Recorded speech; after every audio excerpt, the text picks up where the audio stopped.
காலையில் 9 மணிலேருந்து பையனை காணலை. 9 மணிலேருந்து பையன் காலையில் நாங்கள் ஒரு 11 மணி நேரம் தேடணும்.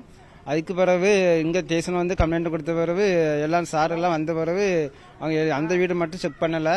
வேறு எல்லா வீட்டுக்கும் தீவிர விசாரணை நடந்துட்டு இருந்து அதுக்கு அந்த வீட்டில் தென்னை மரத்துக்கிட்ட புது புளியாக இருந்து தோண்டி பார்த்தா அங்கே பிள்ளை கிடைக்கல. வெளியே வீட்டுக்குள்ளே போய் துணியெல்லாம் எடுத்து பார்த்த பிறகு வாஷிங் மிஷினில் பிள்ளை கால் மேலே தெரிஞ்சு நான் தூக்கி சாட்டை கொடுத்த பிறகு நான் வெளியே வரும்போது அவங்க என்னையே தட்டி போட்டுட்டு வெளியே ஓடி போயிட்டாங்க.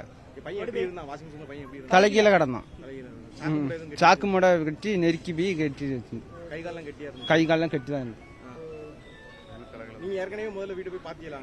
அங்கே 4 ஆள் செக் பண்ணிச்சு, ஆள் இல்லை, இந்த பையன் அங்கே வரல சொல்லிட்டாங்க. அதுக்கு சாரெல்லாம் பெய் பிறகு தான் உள்ளே போனவே விட்டாங்க. விட்ட பிறகு என்னையா நீ செக் பண்ணக்கூடாது, வெளியே போங்க இப்படி என் மகன் பதிவு கொடுத்து நான் 40 நாள் ஆகல, நீங்கள் இப்படி வந்து செக் பண்ணிடுங்க